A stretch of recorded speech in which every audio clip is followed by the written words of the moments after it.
William Butler Yeats, The Tower. What shall I do with this absurdity, O heart, O troubled heart, this caricature, decrepit age that has been tied to me as to a dog's tail? Never had I more excited, passionate, fantastical imagination, nor near and I that more expected the impossible. No, not in boyhood, when with rod and fly, or the humbler worm, I climbed Ben Bulmer's back, and had the livelong summer day to spend. It seems that I must bid the muse go back, choose Plato and Plotinus for a friend, until imagination, ear and eye can be content with argument and deal in abstract things, or be derided by a sort of battered kettle at the hill. I pace upon the battlements and stare on the foundations of a house, or where tree like a shooting finger stars from the earth and send imagination forth, and day the day's declining beam, and call images and memories from ruin or from ancient trees, for I would ask a question of them all. Beyond that ridge lived Miss Friends, and once,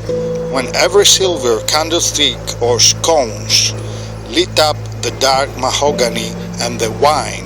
a serving man that could divine that most respected lady's every wish, ran and with the garden shears clipped an insolent farmer's ears, and brought them in a little covered dish. Some few remember still when I was young, a peasant girl commended by a song, who'd lived somewhere upon that rocky place, and praised the color of her face, and had the greatest joy in praising her, remembering that if walked she there, farmers jostled at their fare. So great a glory did the song confer, and certain men, being maddened by those rhymes, or else by toasting her a score of times, rose from the table and declared it right to rest their fancy by their side, but they mistook the brightness of the moon for the prosaic light of day. Music had driven their wits astray, and one was drowned in the great bog of Clun. Strange, but the man who made the song was blind. Yet now I have considered it, I found that nothing strange. The tragedy began with Homer, that was a blind man, and Helen has all living hearts betrayed. Oh, may the moon and sunlight seem one inextricable beam, for if I triumph I must make men mad, and I myself created Hanarahan, and drove him drunk or sober through the dawn, from somewhere in the neighboring cottages, caught by an old man's juggleries. He stumbled, dumbled, fumbled to and fro, and had but broken knees for hire, and horrible splendor of desire. I thought it all out 20 years ago. Good fellows shuffled cards in an old bone, and when the Dacian ruffian's turn was on, he so bewitched the cards under his thumb, that all but the one card became a pack of hounds, and not a pack of cards, and that he changed into a hare. Hanarahan rose in frenzy there, and followed up by those baying creatures towards, I have forgotten what. Enough. I must recall a man that neither love, nor music, nor an enemy clipped an ear. Could he was so hurried cheer? A figure that has grown so fabulous,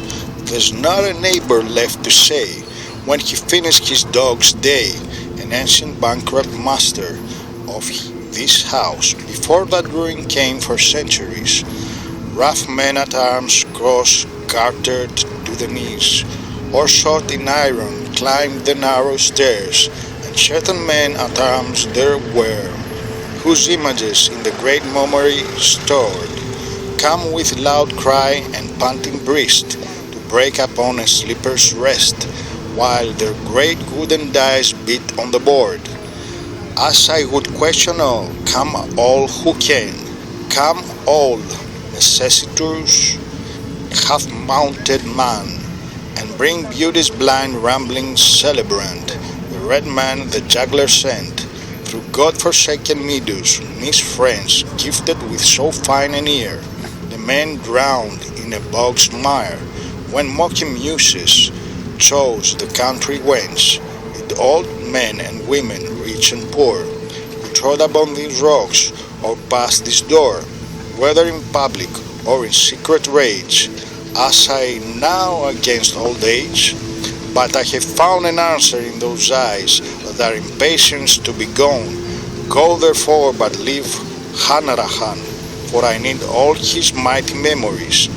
all leher, with a love on every wind, bring out of that deep considering mind all that you have discovered in the grave, for it is certain that you have reckoned up every unforeknown, unseeing plunge lured by a softening eye, or by a touch or a sigh, into the labyrinth of another's being. Does the imagination dwell the most upon a woman won or womb lost? If on the lost admit you turn aside from a great labyrinth out of pride, cowardice, some silly over subtle thought, or anything called conscience once,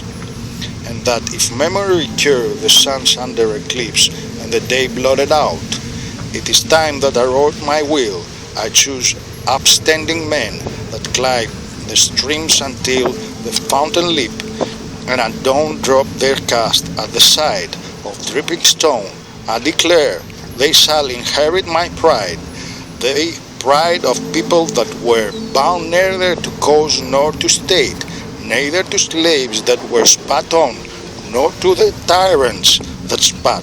the people of Berg and of Gratan that gave though free to refuse, pride like that of the morn, when the headlong light is loose, or that of the fabulous horn, or that of the sudden shower,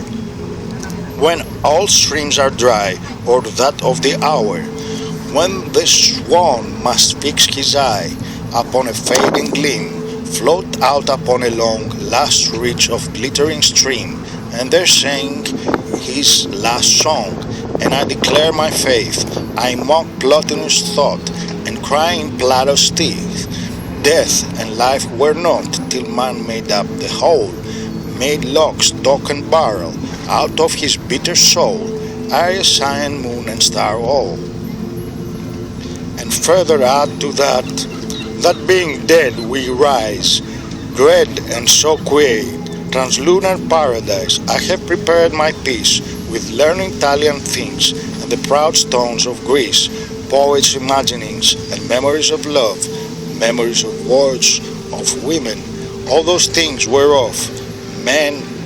makes a superhuman, mirror-resembling dream, as at the loophole there the does shatter and scream, and drop twigs layer upon layer. When they have mounted up, the mother bird will rest on their hollow top, and so warm her wild nest. I leave both faith and pride to young upstanding men, climbing the mountainside, that under bursting dawn they may drop a fly, being of that metal made, till it was broken by this sedentary trade. Now shall I make my soul, compelling it to study in a learned school, till the wreck of body, slow decay of blood, testy delirium, or dull decrepitude, or what worse evil come, the death of friends, or death of every brilliant eye, that made a catch in the breath, seem but the clouds of the sky, when the horizon fades, or a bird's sleepy cry among the deepening shades.